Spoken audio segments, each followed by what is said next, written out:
Quem aqui já olhou para as roupas de uma pessoa na rua e pensou: nossa, eu nunca usaria isso?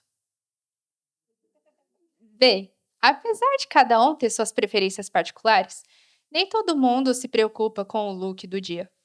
Alguns só estão interessados em usar uma roupa limpa. No entanto, uma coisa é fato: todos nós nos vestimos. E devido a isso, todos fazemos parte dessa indústria. Segundo o portal BRICS Mercosul, a indústria da moda movimenta bilhões de reais no Brasil e tem papel fundamental na economia.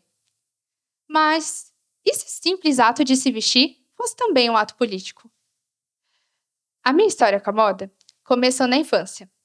Quando eu chegava da escola, ia correndo para a sala ligar a TV para assistir a desenhos. Eu passava o dia inteiro ansiosa esperando esse momento chegar. Então, largava meus materiais no chão e imediatamente ligava a TV.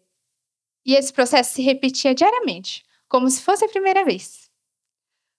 Os meus desenhos favoritos eram as Winx, Monster High e Barbie. E não por acaso, pelo menos para mim, todos eles giravam em torno desse mesmo contexto: o poder de conhecer a si mesmo através do uso do estilo. Por isso, desenvolvi uma paixão especial por esse assunto. Nesse momento, foi quando eu comecei a desenhar roupas. E o sentimento que esse hobby me trazia era de liberdade. Até porque existe forma melhor de se expressar não verbalmente do que se caracterizar de acordo com o que você acredita?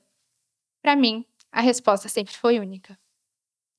Essa conexão se fortaleceu ainda mais em 2017, quando a minha avó me presenteou com a minha primeira máquina portátil de costurar, permitindo que eu sintetizasse minhas criações utilizando das minhas bonecas como cobaia. Isso porque desde cedo minha família notou essa minha aproximação com a moda e sempre me apoiou em relação a isso. Desde então, o passatempo se tornou um costume. E a partir daí, tudo o que acontece no meu mundo inspira as tendências que mais me fascinam. Ainda me lembro da felicidade que foi criar minha primeira peça oficialmente, que foi uma sainha de Barbie feita com tecido reutilizado de uma meia rasgada. No entanto, o que era brincadeira se tornou reflexão quando percebi que por trás de cada roupa existe uma estrutura que define quem pode ou não ser visto. Logo, a moda deixou de ser apenas um hobby e se tornou uma causa, a de lutar por expressão, diversidade e inclusão. Hoje em dia, com os padrões inalcançáveis estabelecidos pelos ideais gerados na mídia, a diversidade perdeu espaço. Aquela liberdade que eu sentia ao desenhar roupas se transformou hoje numa indústria que dita como devemos ser, parecer ou até mesmo vestir.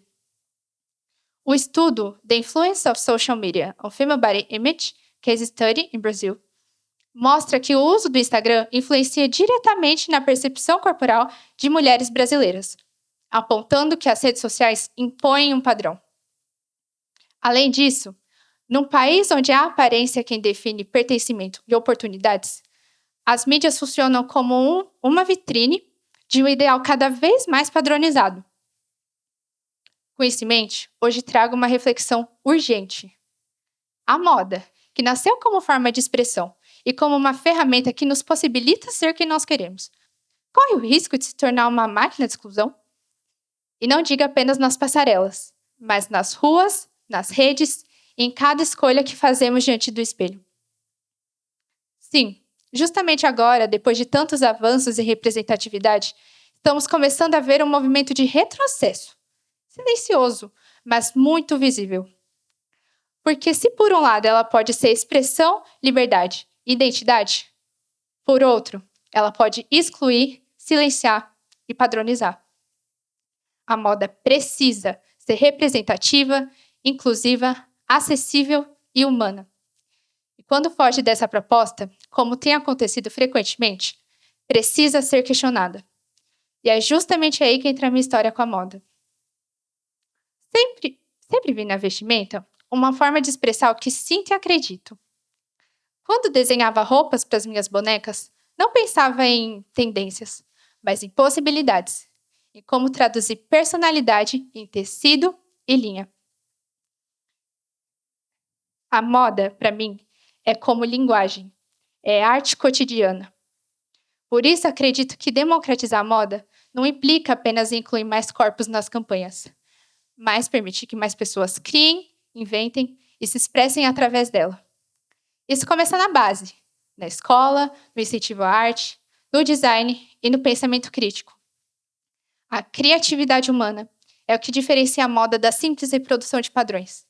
E se queremos uma sociedade mais diversa e consciente, precisamos formar pessoas capazes de imaginar, construir e costurar novos futuros. Porém, infelizmente, existem alguns impasses que atrasam esse processo. E o primeiro deles é a invisibilidade das pessoas com deficiência.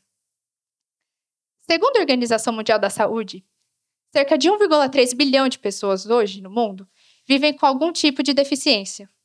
E ainda assim, raramente aparecem nas passarelas, vitrines ou até mesmo em campanhas publicitárias. Apesar de existirem iniciativas de marcas que já desenvolvem roupas adaptadas e funcionais, elas ainda não ocupam o mesmo espaço de visibilidade que as marcas tradicionais. Essa ausência revela que a moda, que deveria ser feita para todos, ainda precisa aprender a incluir de fato. A democratização da moda não é apenas criar peças diferentes, mas é reconhecer corpos diversos como igualmente dignos de representatividade. Segundo impasse, a pressão estética criada pela inteligência artificial.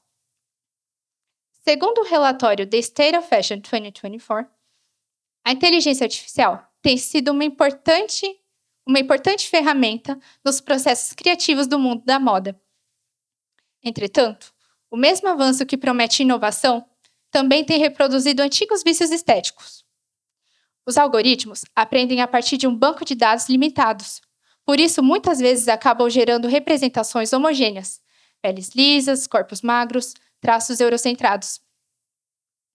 Isso mostra que quando a tecnologia e a moda se unem sem um olhar crítico e ético, podem acabar reforçando estereótipos em vez de quebrá-los. A promessa de um futuro mais diverso e consciente depende, portanto, da responsabilidade tanto de quem programa quanto de quem consome essas imagens. E o terceiro ponto, o retorno do estilo hegemônico nas campanhas de moda. Pesquisas comportamentais realizadas no Brasil, conduzidas pela MindMiners, mostram que muitos consumidores se sentem excluídos pela padronização de tamanhos e pela escassez de representatividade. Essa percepção é reforçada quando observamos campanhas recentes que ainda privilegiam um tipo corporal e racial específico como símbolo máximo de beleza e estilo. Enquanto isso, corpos negros, gordos, trans ou com deficiência continuam aparecendo de forma pontual, quase como exceção dentro da pluralidade humana. A moda, que nasceu como forma de expressão e identidade, precisa resgatar esse papel, valorizando o que é singular e não apenas o que é apto de promoção industrial. E o que tudo isso nos mostra?